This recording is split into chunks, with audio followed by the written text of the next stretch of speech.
Everyone, welcome to Thornybush, welcome to the Wild Earth, magic little corner of Africa, here in South Africa, near the border of the Kruger National Park. My name is Mark. Hope you're going to enjoy the afternoon with us. Changing crew, Aaron's on camera with me today. Hello Aaron. Okay, we've got to go back to camp.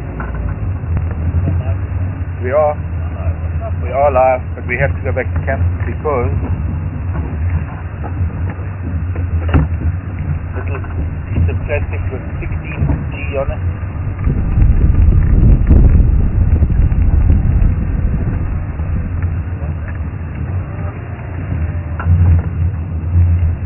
Card, 16 gig.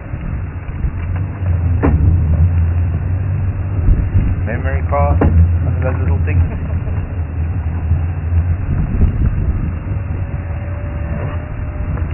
Okay, well, you're going to have to run it up to me because I'm not driving past the house while we're live.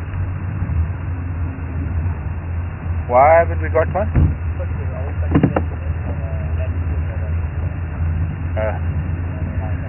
Yeah, okay, we need a meeting then. Hello everybody, we're just going back for one more piece of equipment. Change of crew. I thought you had it, no, I thought you had it, no, I thought you had it, type of thing. Fortunately, I'm the presenter, I'm not guilty.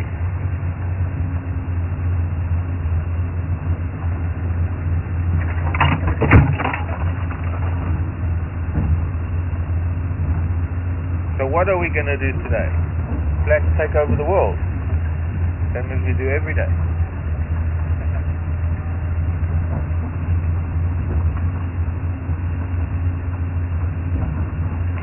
Well, Monday afternoon in Africa. Not that it matters much because there's nothing really out here that even knows that it's a Monday. Not even us. Because we live a 7-day week. And so for us it doesn't really matter that it's a Monday. Every day is a fun day. And okay. I'm just going to wait here for this card. Little piece of plastic with microchip on it. There's a little spider.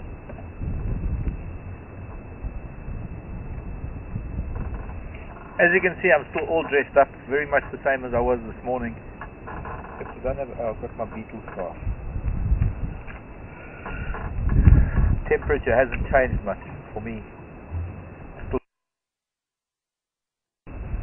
cold wind blowing in from the south because of all the snow that the country's had further south of us.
Did you get that, Aaron? Yeah.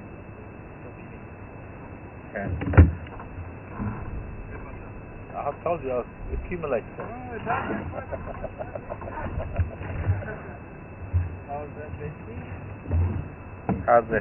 How's that now? The pilot told us to switch off mobile devices, electronic devices, for landing and takeoff and in flight, entertainment. in-flight entertainment we provide ourselves. Not allowed to have these.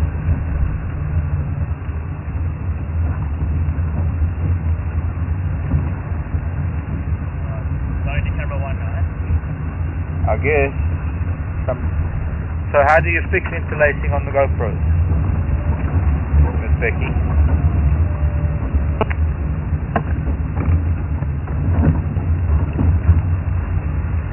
Oh really? What is that?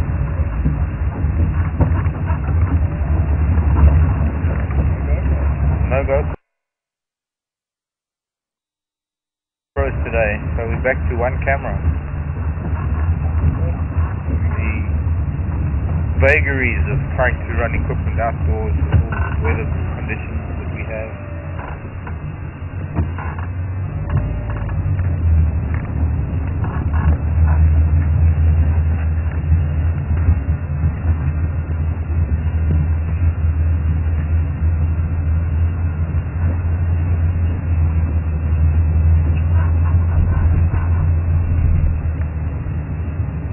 Aha.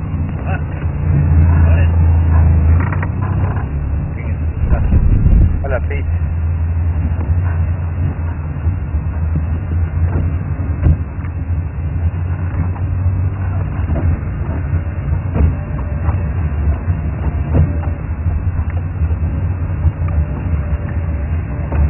Actually, I suppose it's not really that hot that I need my big jacket. With the sun shining on me, it's quite nice. What it was back at camp in the shade under the trees with the wind blowing. A bit chilly, so I'm going to take this big thing off for now. I know I'll probably have to put it on again later, but I've got 5 other layers on. Okay, not 5, maybe 4 at least. 1, 2, 3, 4 layers on a sunny afternoon in Africa, and I've got 4 layers of clothing on. Can you Adam and Eve it?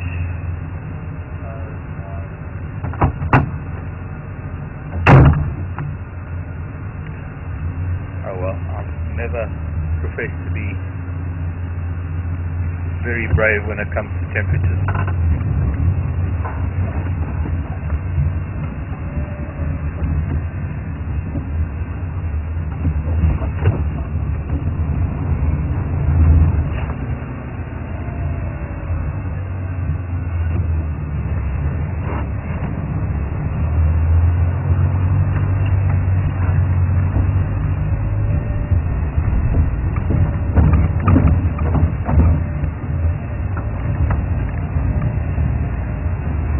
Now I'm actually starting to get hot with driving.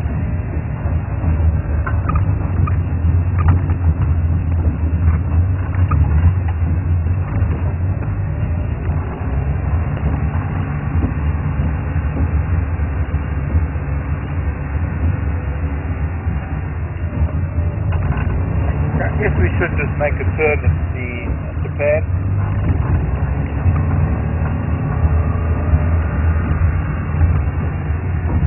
Fan called our leader fan, named after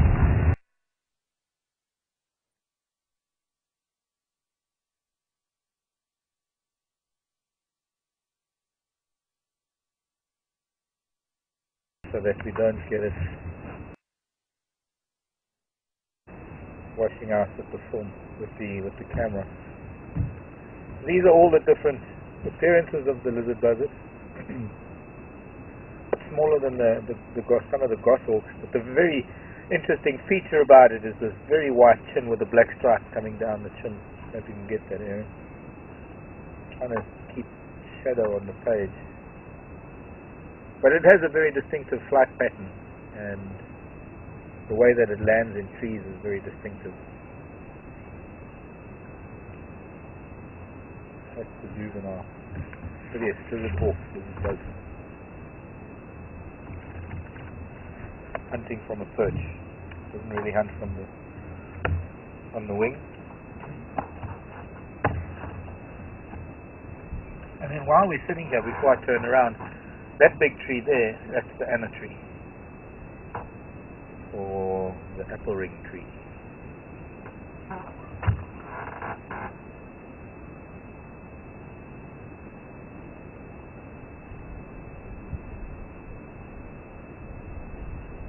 there were some flowers on it. There's some pods starting to grow, so who knows, maybe in the next month or so we might get to see some of the pods. But animals relish the pods, and it's not so much for the seed as much as it's for the lining of the pods, that the bed that the seeds sit in. And it's very sweet and it's very nutritious, and it's a way for the tree to encourage animals to take its seed away from the parent tree to deposit them elsewhere. And what makes it so great for elephant photography is, as you can see, the crown is very, very high up, and you often get a browse line just at the bottom of the tree, where elephants and giraffe can just about stretch to get to leaves and pods. But every now and then a big old elephant comes along who's learned how to stand up on his back legs, and an elephant will actually stand on his hind legs and stretch up with his trunk, almost standing straight up on his hind legs, to get to the highest pods that no other elephant can reach.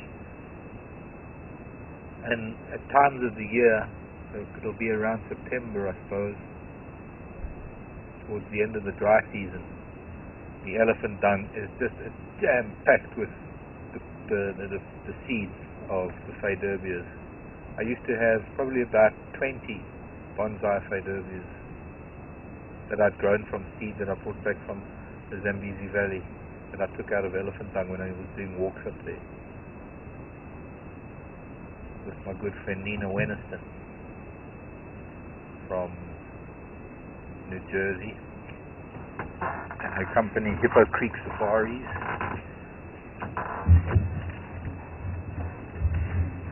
And unfortunately lost 99% of my bonsai.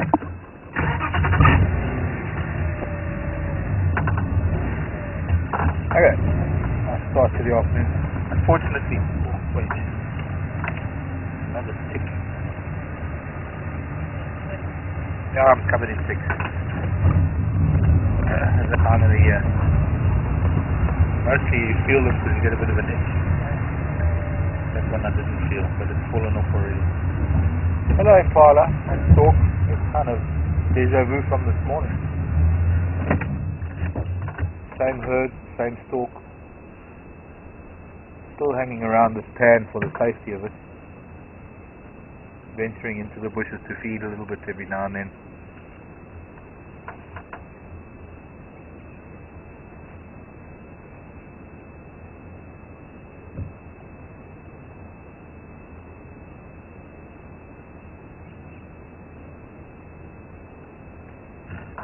Well, we set out to find Impala today. So we've already got mission accomplished. Thanks, Brian. Brian never compliments me. No, he does. He says good shot. He ignores me. It's okay, we'll do something that will make it impossible for him to ignore you.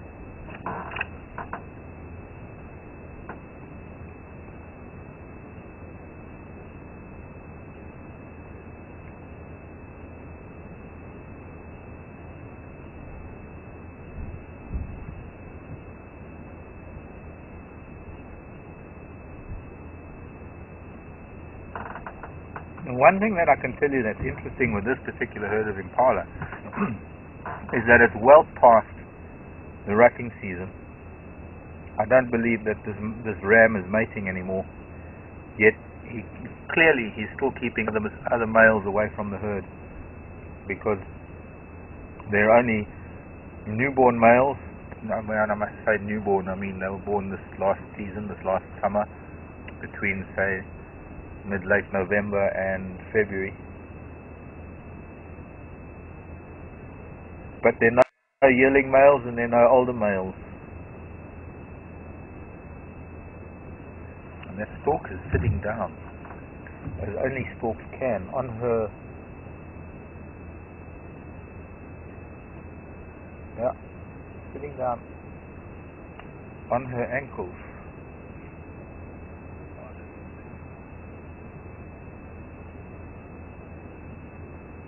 Making a point and not going back to the nest. Sort of saying, yeah, okay, hubby, he's on the nest, you can just stay there all day, I'm just going to park out here and have a rest, have a break from that whole nesting thing. This is the epitome of domestic bliss, being away from the domestic scene and having your own bliss. Unfortunately, I don't know how, have you got a clear shot of her behind that? There's a stalk behind that tree. Yeah. Zoomed into the max. But is that tree in the way? No, okay.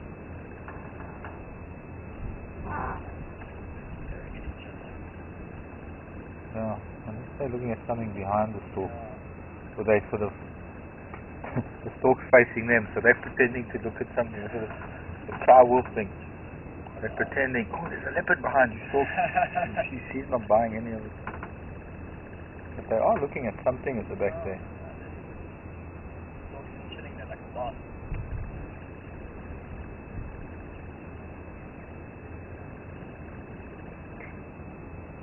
Sound of the crested barbet for Raisa and those of you who are the birders. Stopped now. Oh, it's the warthog. That's what the impala are watching. Warthog and family coming past. I'm sure the stalk's actually going to stand up now if she sees them.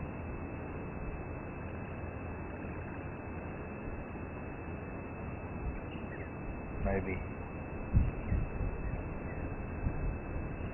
1, 2, 3, 4. There's 3 different generations of warthogs. No, stalk's quite happy with the warthogs. I'm not happy, but she's quite relaxed with them there. Warthog's watching the stalk.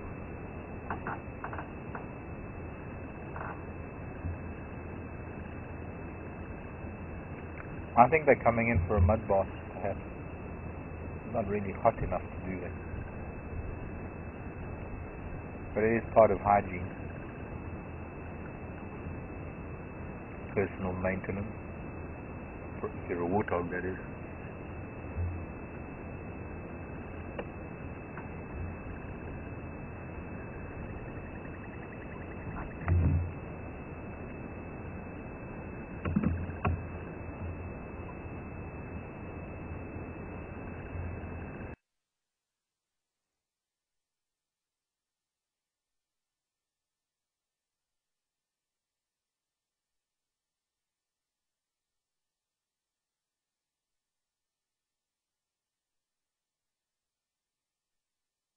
And there's a youngster now suddenly deciding he wants to drink from his mother. It's a bit old for that now. Surely they weaned. It's the same. No, it wasn't the same pair. The little boys. Yeah, she's finally given up on bugging her too much. Warthogs are coming through. We don't get to see them too often. Warthogs.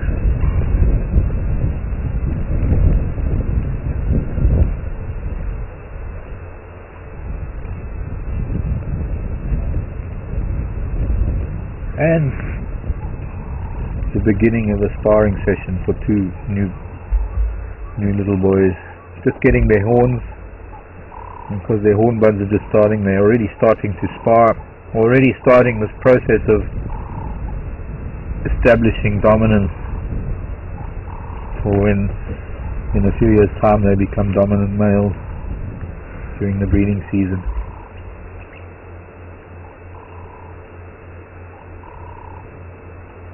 It seems the warthog are reluctant to come out into the open away from the impala.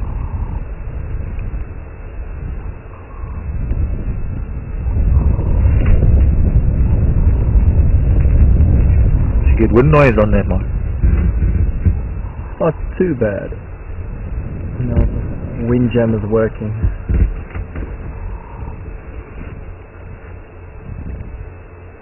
And so our scene has dissolved. The animals have melted into the bush. Yeah. There's a few sticking out here and there. And that's our cue to move on to another time zone. Another planet. Or maybe just another part of this planet. Let's stick to this planet for now. We won't do any interstellar travel race. Hi, children.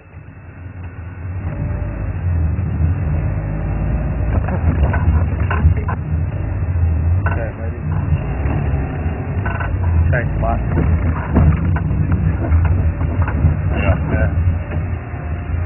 like you telling me what to do with animal tracks.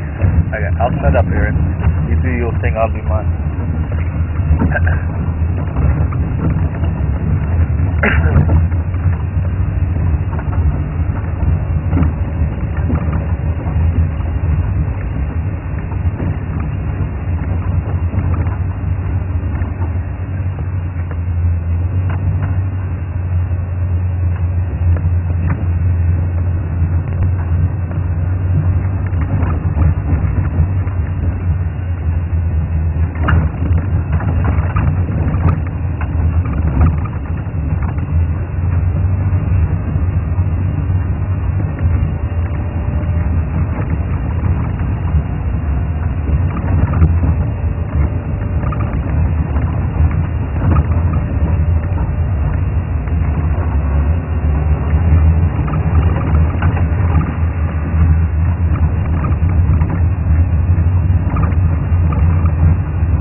Where should we go?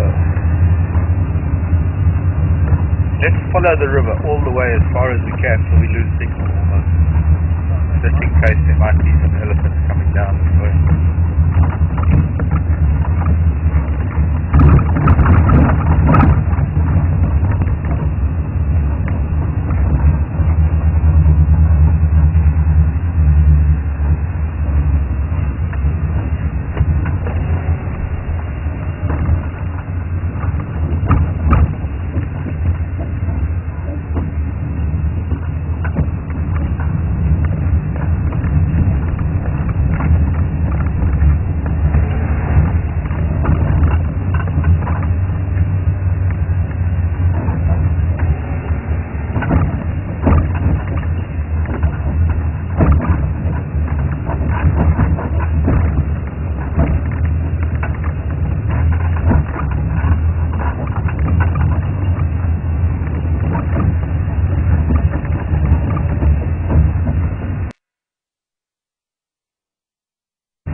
River,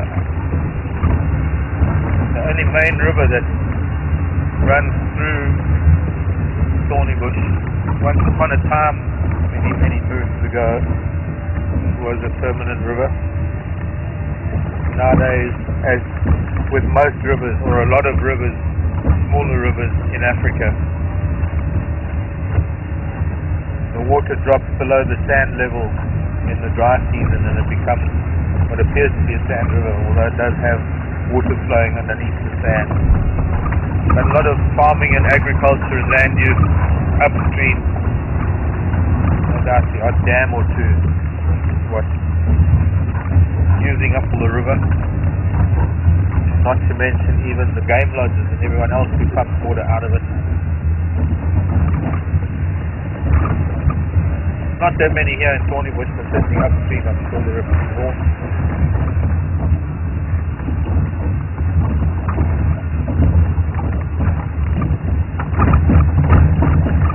And so what has happened is this reed, which is Phragmites, known as Phragmites, this reed is proliferated as it has on a number of our other smaller rivers like the Kleseri River, although the Kleseri River tends to flow most of the year now. But a lot of rivers, their beds are being choked by this reed. But that's not too bad, because when it does flood, they do tend to catch a lot of sediment. And then we have a big flood like last year when it washed out a lot of the reef in some of the rivers. But it takes only months for it to grow back again.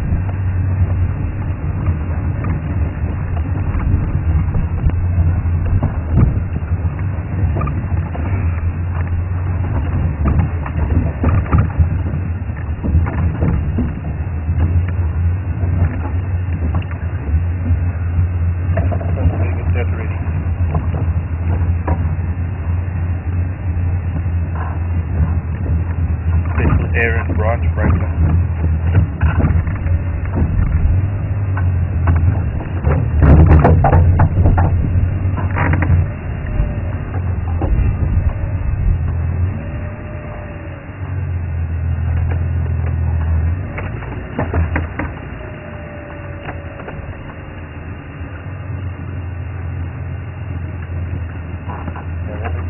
Let me try, hang on, if I go a different angle. Always difficult going this way with this branch. Coming back, we don't even need to lift the branches. Going,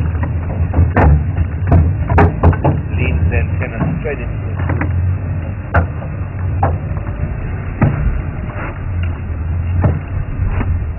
See, that almost made it through without even lifting. See if I can pick that line next time.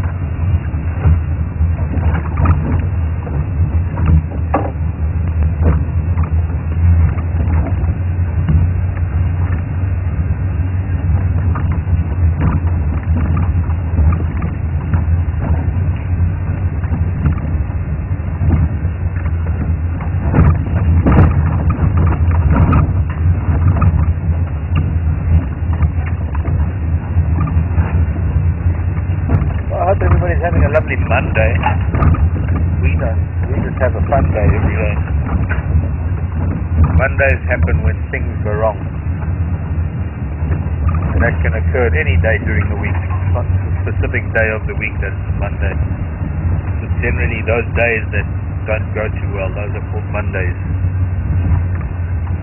And when you don't have a 7-day week, the worst part of that is that sometimes you can have 2 or 3 Mondays in a row. But so far so good. Hello, Nyala. Got my eyes on the ground looking for tracks, and there's Nyala standing there feeding. Wondering what's going on with the tree at first. Yeah. There's Nyala pretending to be a tree.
These are probably the same two bulls that come into camp.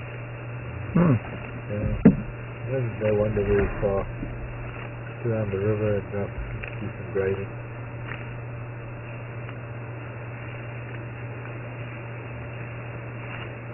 That's the same sort of relaxed demeanour of those bulls that come into camp. Thanks, boys.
Brian, you said something on the other radio was going, so I didn't copy you.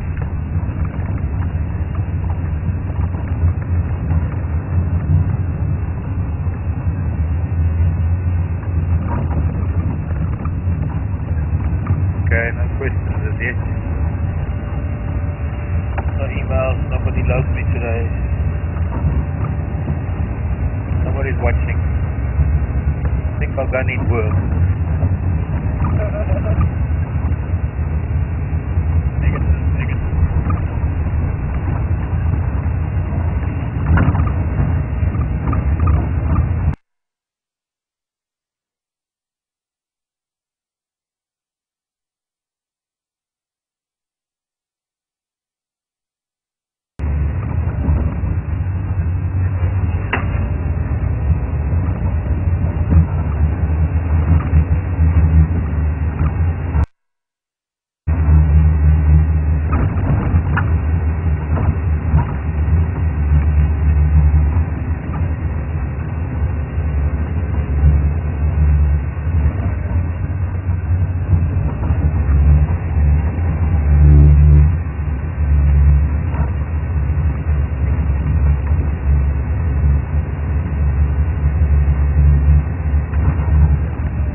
That one was left, let's go right on this one.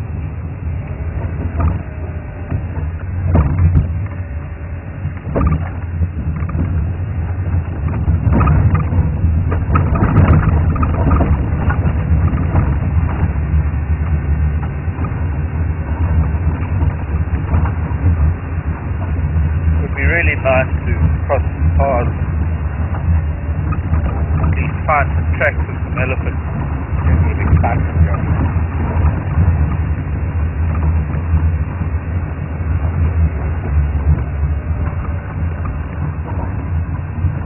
There isn't very much animal movement at the moment. I think with the cold weather, a lot of them were sitting tight. So now the reason why their heads are all in bushes is because they've been through all of their food in their ruminants. They've been chewing the cud for the last 24 hours now. Cleared up a little bit. They're actually starting to go back to feed again.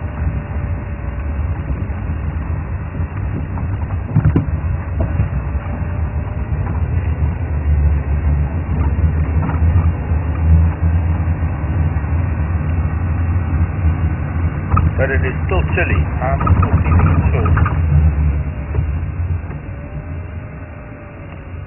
Oh, Baker. Male Baker.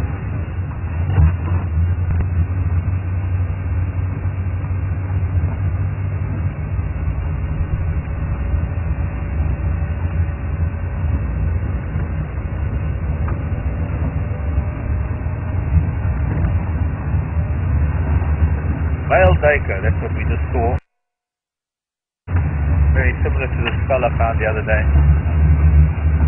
adult male. Of course, the horns and that one was a bit shorter than the skull that I found. The skull that I found was a really old male with an unusual feature that sort of a curvature to the horn.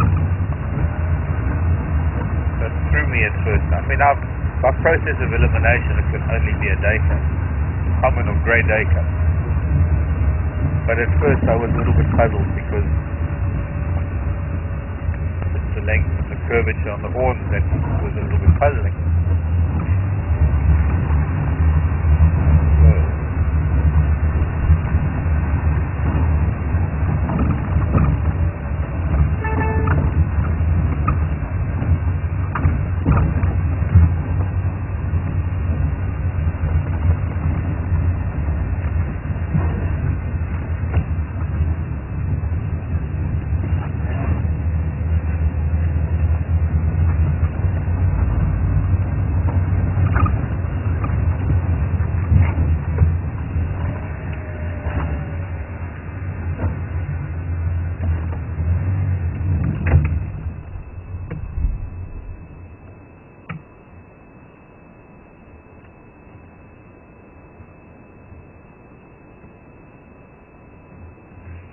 These are the same tracks that I followed this morning.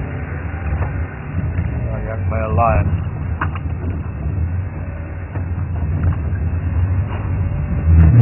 Here are my tracks there. Hello, Ellen. Thanks, Ellen. Feel much better now. But Ellen wants to know if I ever did eat worms. I did. Mapani worms. I won't ever eat them again because they're too salty. I can't have salt. And without salt, well, they just don't work without salt. Like peanuts and popcorn don't work without salt. Although popcorn works with caramel, or caramel as it's known in the States. Hang on, right here.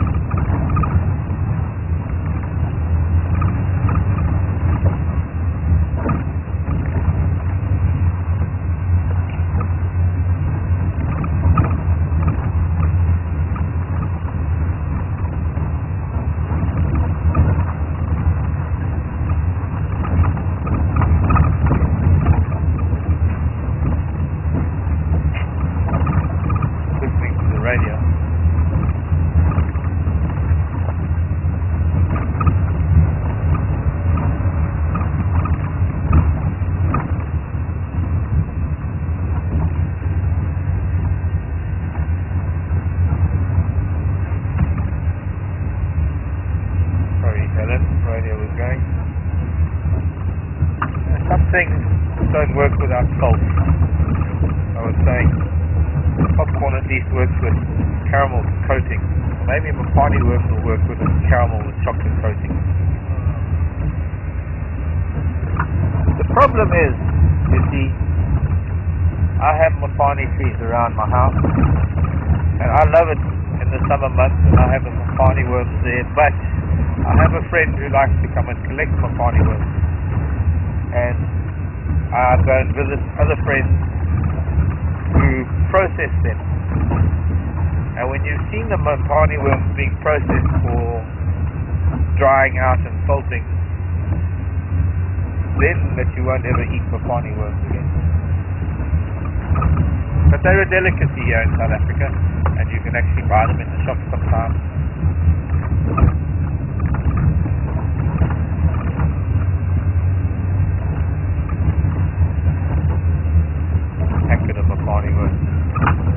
But I've never eaten earthworms. Imagine why you'd eat earthworms, other than for a ridiculous reality TV show. To break a Guinness World Record, for whatever reason you need to eat worms to break the record. Or carbon mountain or something.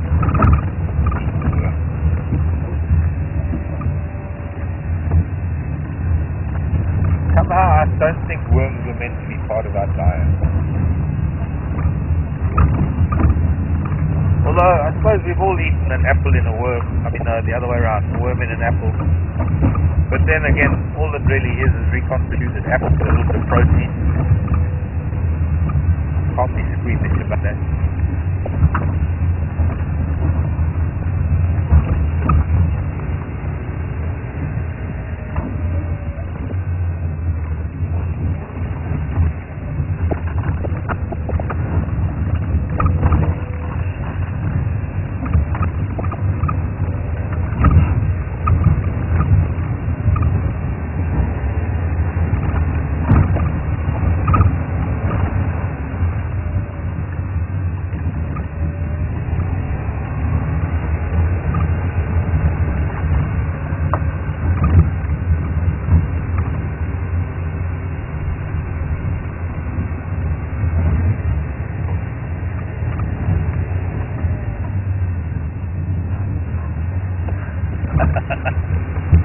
Fabienne.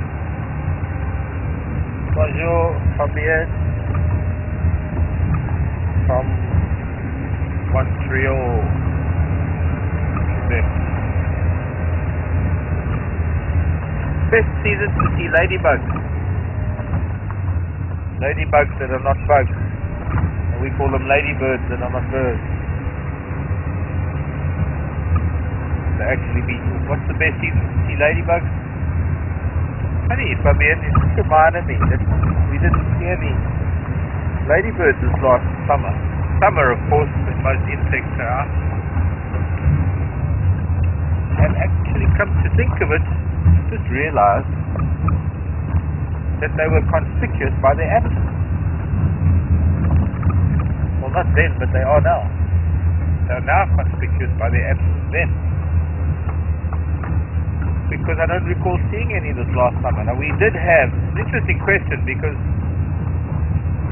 excuse me,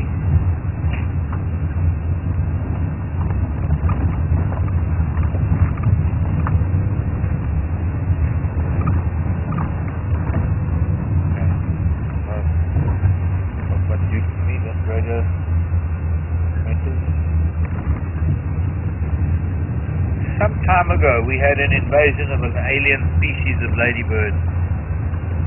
Ooh. Any cause where? What bird is what? That? Starling. Yeah.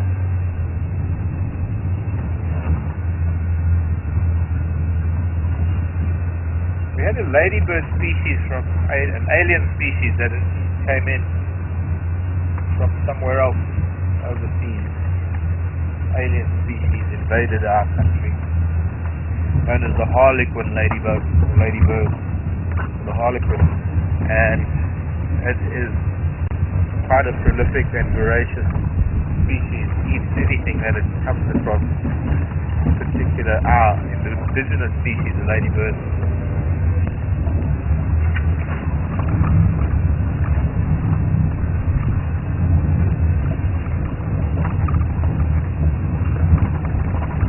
Very important species, the ladybird actually, or ladybug. Hello, black-foot lapwing. Starting to get cool, it's a little chilly.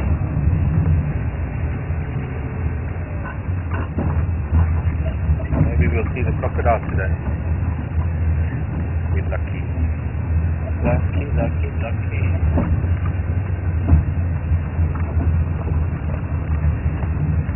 See how the water's dropping by that one little stick in the middle there. It's just getting bigger as the water drops.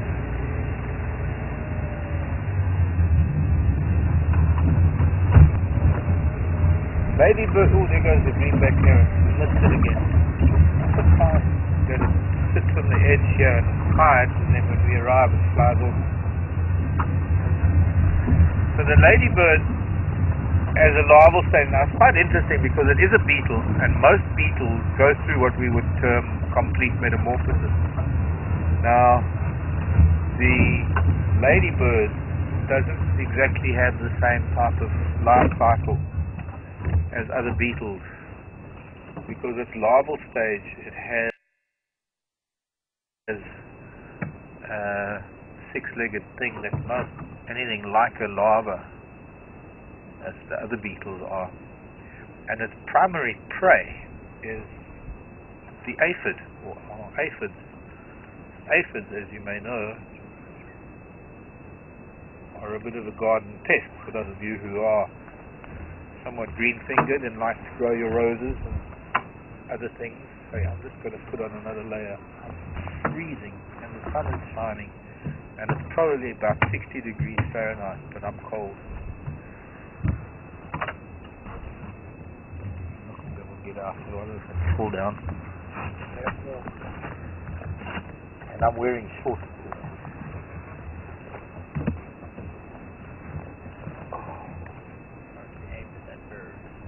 That bird is a black-foot lapwing, a black-foot plover. I think its new name is black-foot lapwing.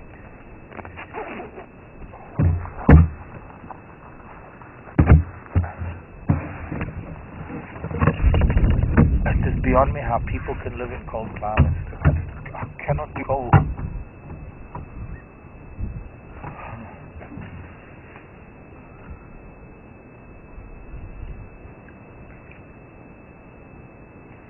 Where's my earpiece?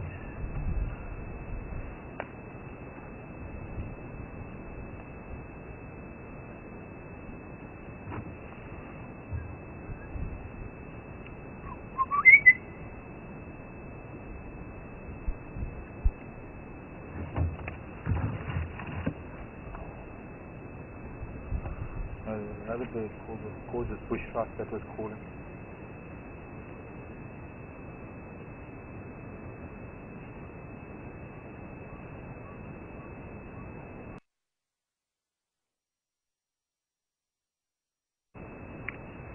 Hello, Carrie. Carrie's asking about weaver birds. Wondering if we have any weaver birds here. Yes, there are. The bird life here is going to be almost exactly as it was in Djuma. Obviously, there's going to be different populations of them, but yes, there will be weaver birds here. We're not going to see them now. They're not in breeding now. And they're not going to be building nests either. So, and I don't think we're going to be here for summer. But yes, Carrie, there are weavers here. Almost the same weavers that there were at Djuma. The bush here at Djuma, exactly the same as it was at Djuma, or rather here at Thornybush. Exactly the same as it was at Djuma. Only the composition is somewhat different. There's maybe a little bit more in this area that we've been driving in, more of the silver bush willow. Silver cluster leaf. Well, it is essentially a bush willow anyway. And there aren't that many different habitat types in the small area that we drive in. There's the river, and there's the bush area, and then there's the dams. A couple of areas where we're going to go now is going to be some sort of open grassland area, but it's going to look very much like it used to look on Zoe's Road, with very long thatching grass. So it's not unfortunately, it's not conducive to the grazers because the grasses are too long and they're unpalatable grass.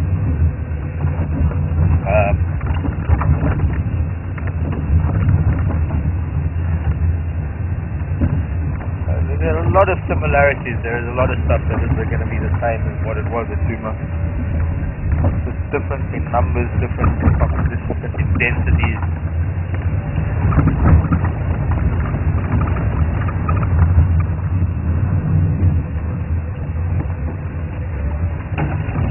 If I see a weaver bird, I will try and point it out. But as this camera is not the greatest, not really designed for bird filming.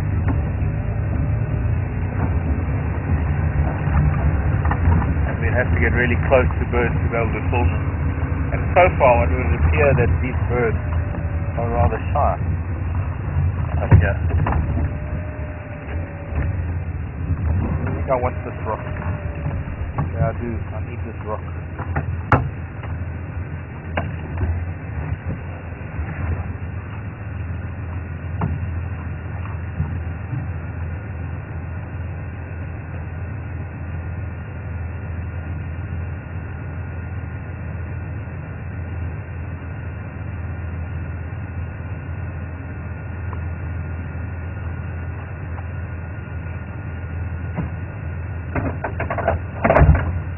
Heart shape.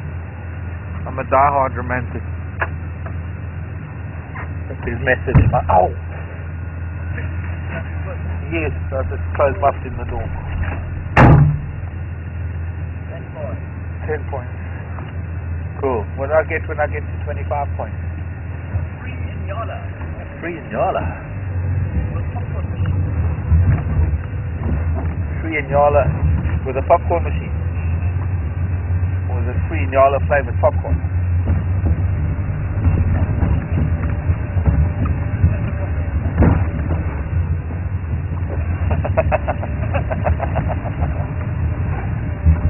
Thanks, Ryan.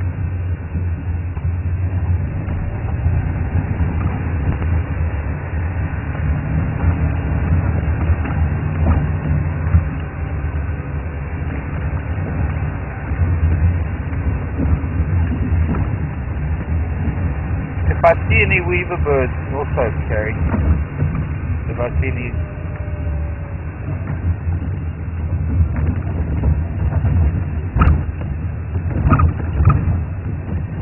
If I find any old weaver nests, I'll point them out to you. Sharon in Texas. Is Thornybush fence on all sides? Yes, it is. And that's the only thing I can answer about that question, Sharon. Sharon wants to know if new animals are brought in, and that, once again, I have to just remind you that I'm not sure. I can't answer questions I don't know. I don't know the history and how many animals were brought in or still being brought in, or what their policies are about their management of numbers. I'm just steering clear of all of that. If I was living here, if I was a game ranger here, or a guide, or whatever you want to call those people that ride around in Land Rover jockeys. Now, if I was a guide here at Thornybush, it would be in my interest to find out. In fact, I'd probably be more interested in actually being part of the habitat management and wildlife management of Thornybush than maybe being a guide here. But then I would be very interested. But I'm only interested in some of the animals that we see for the series purposes of filming and for this live drive, and being able to interact with you on a level that helps me forget the fact that they're fences. I'm sorry to say this. I can't understand why people still have fences, especially if it's bordering on the Kruger National Park. But I don't want to get into that kind of political discussion. It's none of my business. I'm merely a visitor here, and I don't know what their policies are. The best would be to contact Thornybush and find out from them, or to come and visit here and maybe speak to one of the guys. But I'm steering clear of controversial subjects. But yes, it's an entire fence, and it's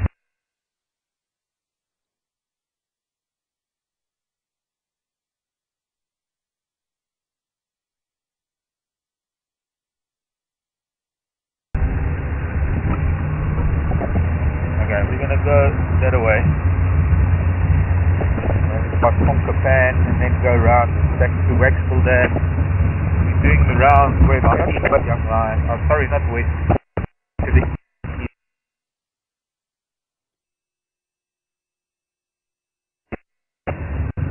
Up there near Malone. Well, one. I just want to see if we can find elephant sign.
fine. Bonjour.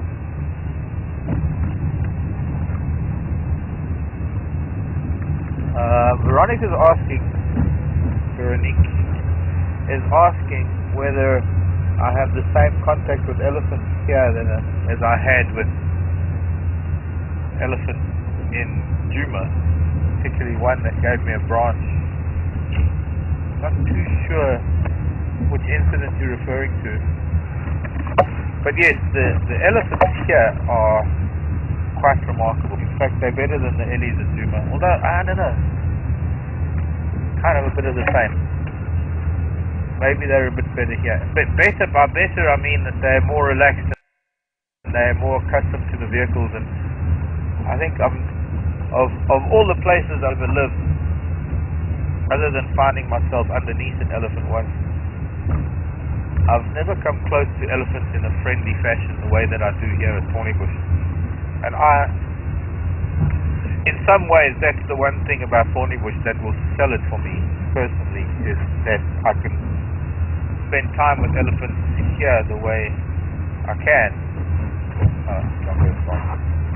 In that they come right up to the vehicle and almost stretch their trunks out towards me and almost dribble nose juice on me. I have them come up to me at home. I used to have them come up to the vehicle at Juma, but they'd always keep a few feet away. These elephants, there's no personal space for these elephants. They get right in our face. Hello, darling. She'll say, darling, starling. Hey, darling. Mouse birds flying away. No signs of Ellies yet.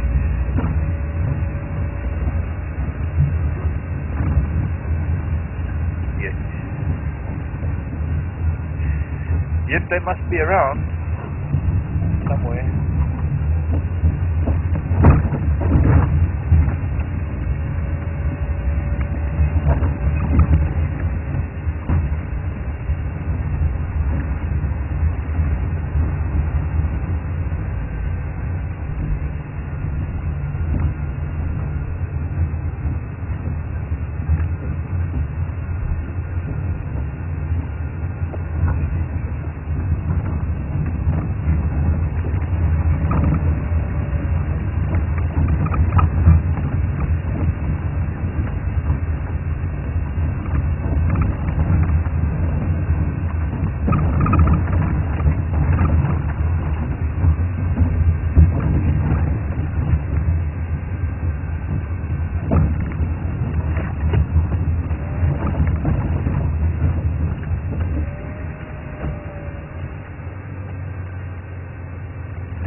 Tony. Hello, Tony.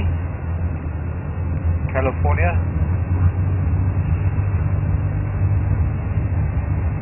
Good to hear from you. And going back to vegetation, talking about vegetation and things, Tony wanting to know if there are any sausage trees here at Thornybush. Not that I have encountered as yet, Tony. I've only covered a very small portion of Thornybush. Down here in the south, pretty homogeneous, pretty uniform, quarry, cluster leaf, marula felt, hardly any knobthorns. It's not the greatest type of habitat for the browsers, or for most mammals for that matter. I've never seen so much leaf, to be honest with you. But so far no sausage trees. But I'm sure that perhaps up in the north, who knows, maybe. I think it gets a little bit drier to the north. If there were going to be any, they'd maybe be down here along the river, and I haven't seen any yet. So I'm guessing that maybe there might be in camp, people might have planted in the camp.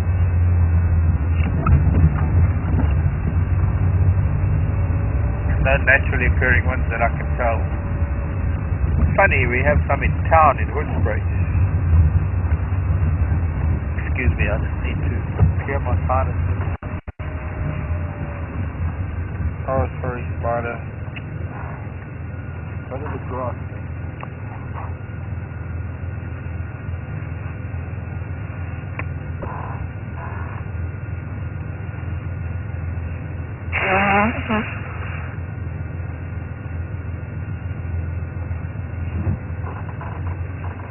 For 50 years I've never had a single issue with sinuses, or now all of a sudden I'm getting sinus issues. The swollen turbinate. Just won't fix itself.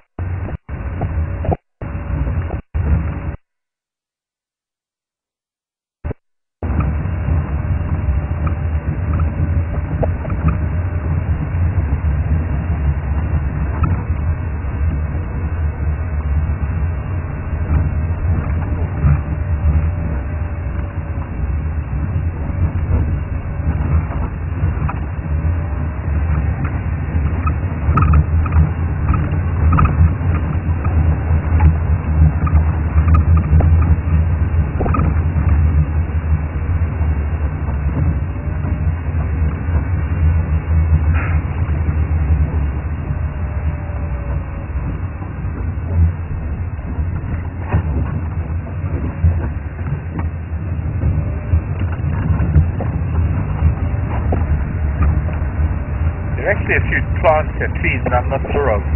Some trees here that don't occur, funnily enough, up north at home, and some that don't occur or that I didn't see at Juma. Definitely the big anna trees down south along the river. That's one of them.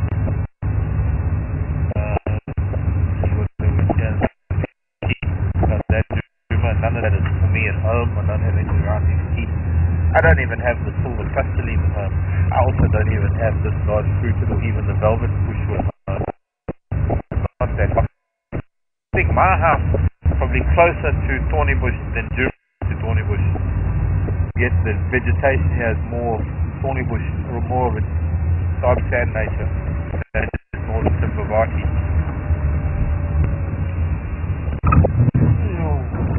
Okay.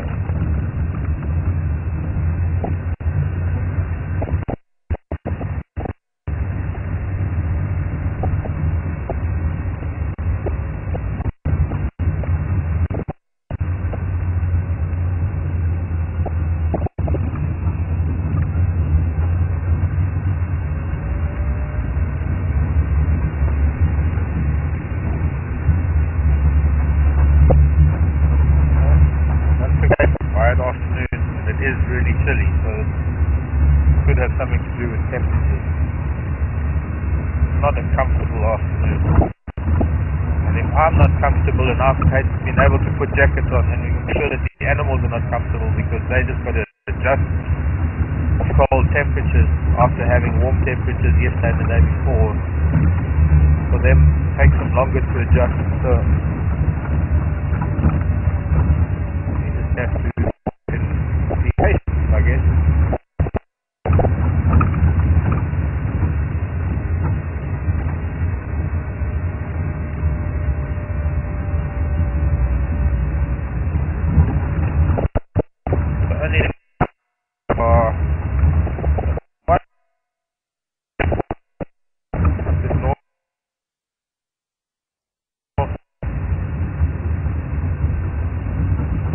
Buffalo.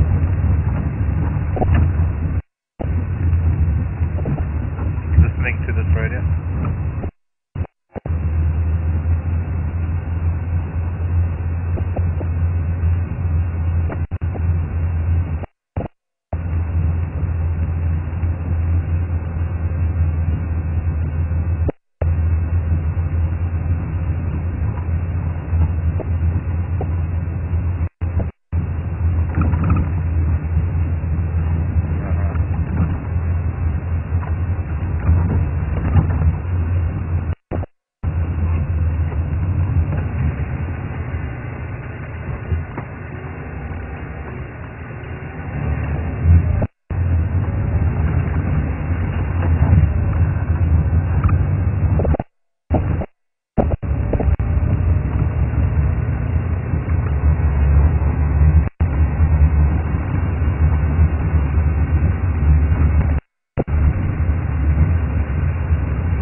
Giving a couple of the guys. I'm road, and then they turn around, they walk up the road again, and then turn around, they walk up the road again, and then they think, okay, now they're just going to jump off the road, but our track just disappears. Single cat. Leopard being found. None of the other lion are being found. No found the elephant. Everything's probably in thick bush, hiding away from the cold air that's blowing in from the south. Snow that has fallen in parts of the country that probably has no.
Funny, there are places that I've been where we drive this amount of time, we see a lot of general game where it comes to the point that another elephant, we just keep driving past. There's another herd of kudu, we keep driving past. Or there's just herds of game. You can't stop for each one of them. You eventually just have to go on and find something else. Yeah, even in Harlow would do right now.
got to get to August,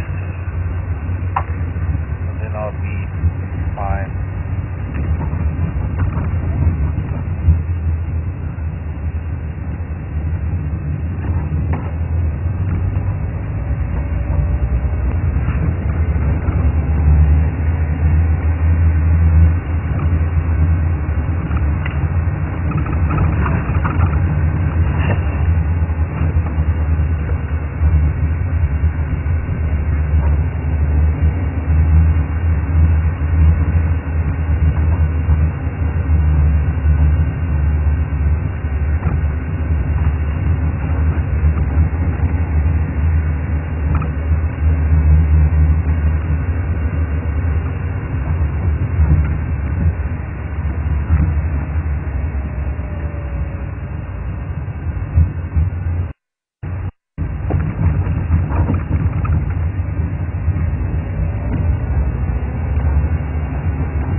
First part of that.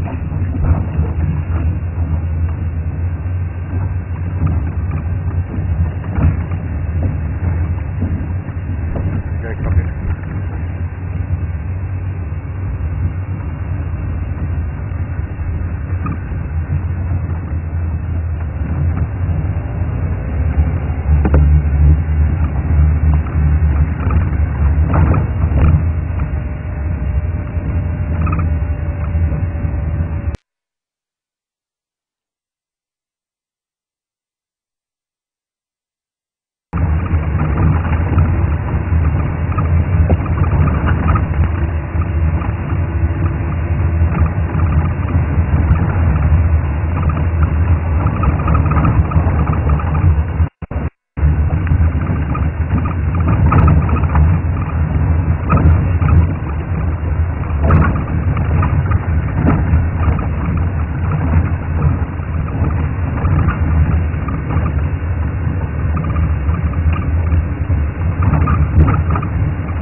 Sure of is finding buffalo.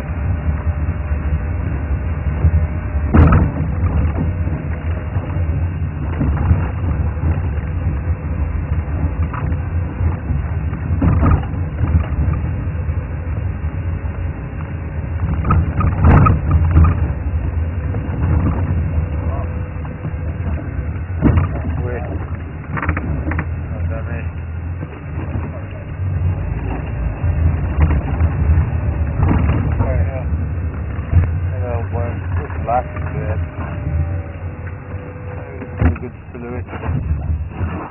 Oh boy. It's pretty quiet out here today, folks.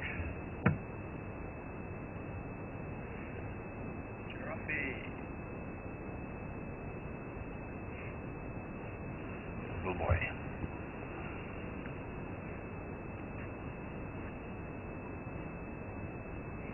Looks like he's got a bit of a kink in his neck. I don't know, he's a youngster. I think it's maybe just the way he's standing.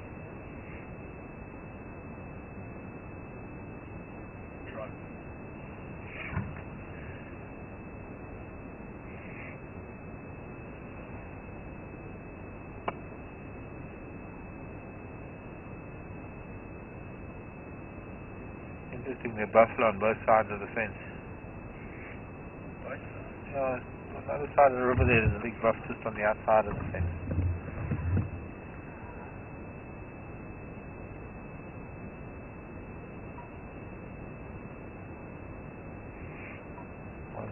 I can only imagine what they're saying to each other. So how green is the grass on your side of the fence? Well, isn't it greener on your side? No, I thought it was greener on your side. What about the rock? I know, I'm being silly. Things happen.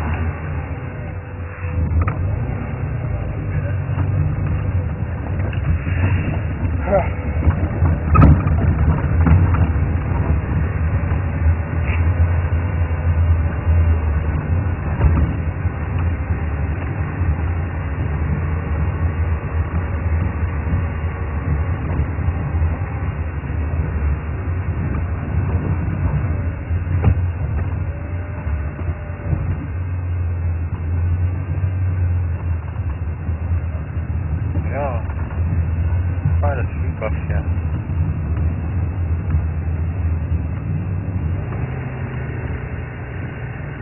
Hello, man.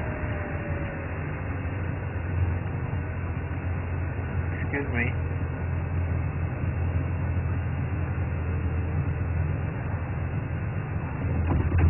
Give him some space. Now, there's not quite a few of them here. 1, 3, 6, 7, 8. 9, so maybe it's a breeding herd. 10. What, you want to chase me? Sleepy little boy. But they look like, there's a female. Breeding herd maybe. These are mostly bulls that are here. 20, maybe 30. More bulls.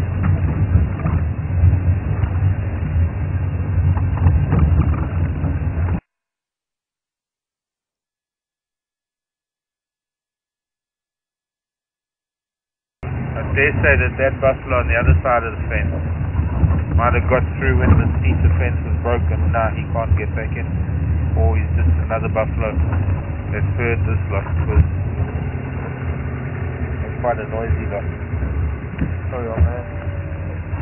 They're all spread out again a little bit. Unfortunately, it's a bit too dark. Although what we can do is put the sound up in real.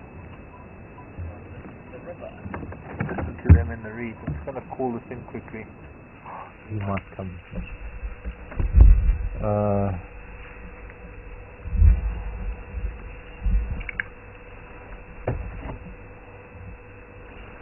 I'll station Sambinyari in the Thornybush River at Alberta Fan.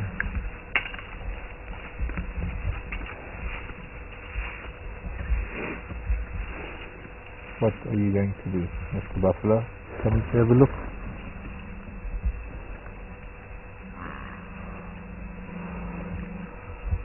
You want to come and headbutt the Land Rover. Bigger than you, boy.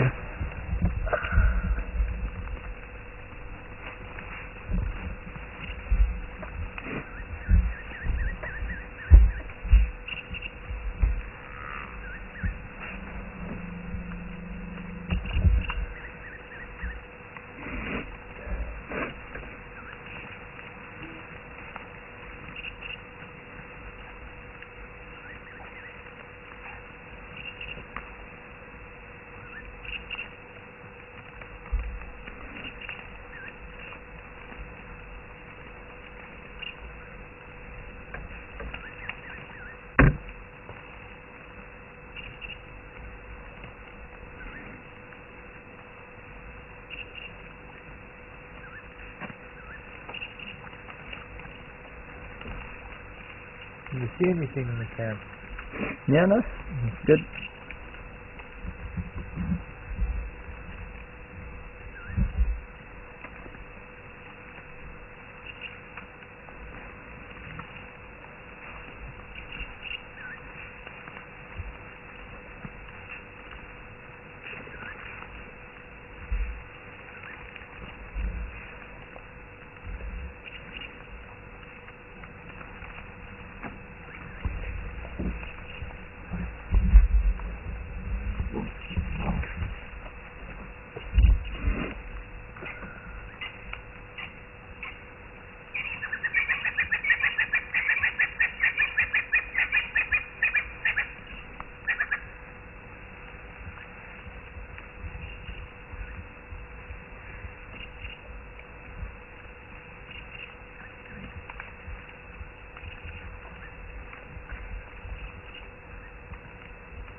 That's a drongo.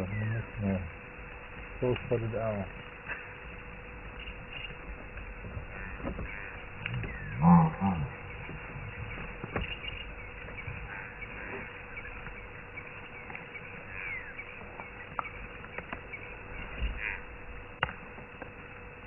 There's the first sliver of the moon.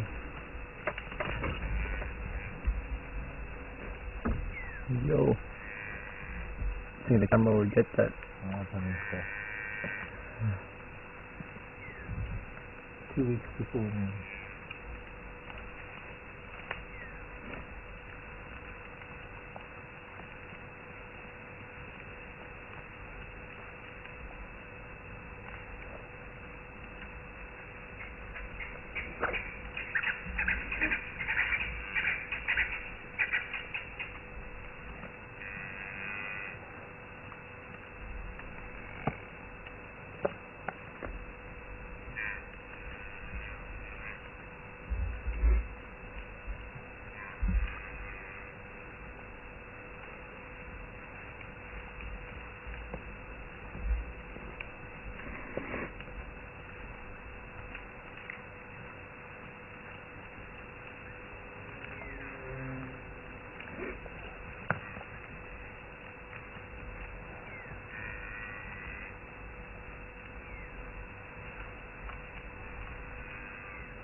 We move on. Yeah, getting quite cold there. And quite interesting to see what these two buffalo, look at them, they're touching noses through the fence.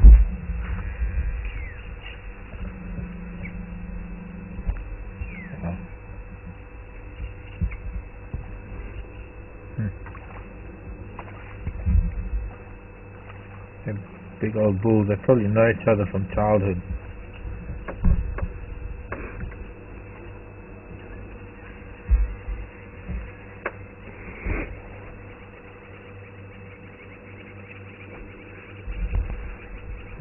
Bit of a rub in the sand, this bull. Maybe we can see a bit of him rolling.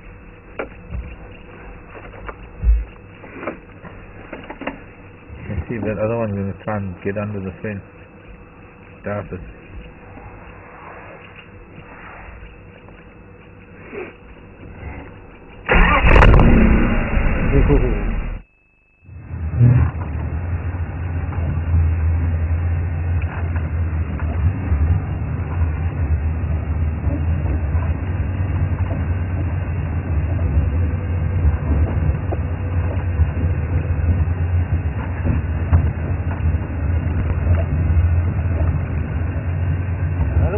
Hopefully we'll be able to get underneath here.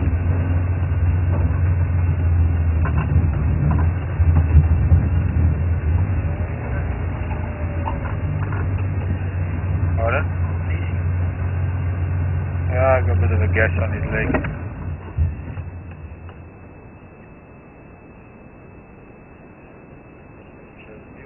Yeah, nothing we can do about it. Natural ill. Probably got a horn in his leg.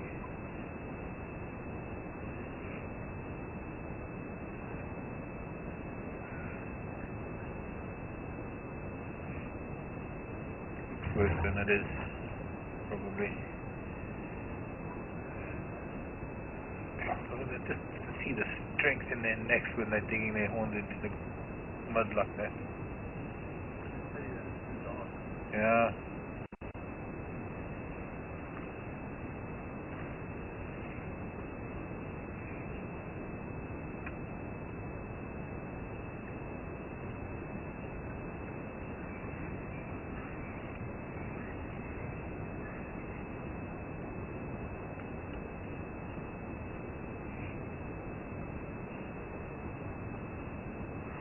This was one of the deepest pools when I first got here. Now there's virtually no water here at all. In fact, there's no water on the crossing. There's a little pool of water where those buffalo are under the fence.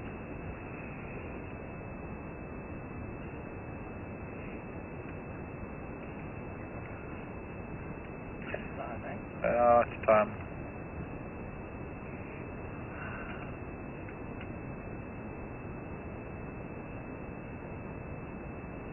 And hopefully tomorrow will be another day and a better day.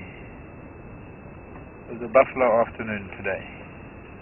And a giraffe morning and a buffalo afternoon. Still good.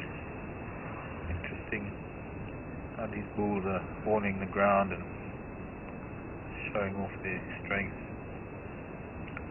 But thank you very much for joining me, everyone. Joining us. This has been our live drive at Thornybush Private Nature Reserve. Aaron has been on camera. Brian has been in final control. And my name is Mark. And we'll see you tomorrow at 6:30 Central African time.